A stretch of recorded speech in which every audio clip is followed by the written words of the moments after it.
हमारे एक दोस्त ने बताया कि वो किसी कैदी से मिले, जंग के दौरान कैद हुआ।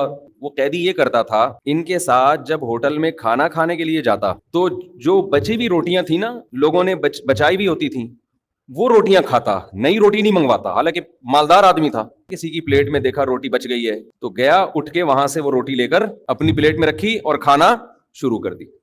अब इसके दोस्त ने कहा कि यार ये अमल, इससे हमारी इज्जत खत्म हो रही है, लोग समझेंगे रोटी खरीदने के पैसे नहीं है, बची हुई रोटियां खा रहा है। तो इसने जवाब दिया कि मैं जितनी रोटी की कदर जानता हूं इतनी तुम नहीं जानते।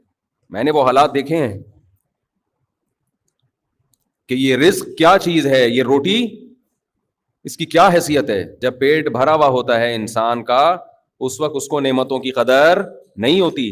फिर उसने अपना वाकया सुनाया कि मैं जेल में कैद रहकर आया हूं, जिस गवर्नमेंट के जेल में था उनकी तरफ से रोटी हमारी बंद कर दी गई।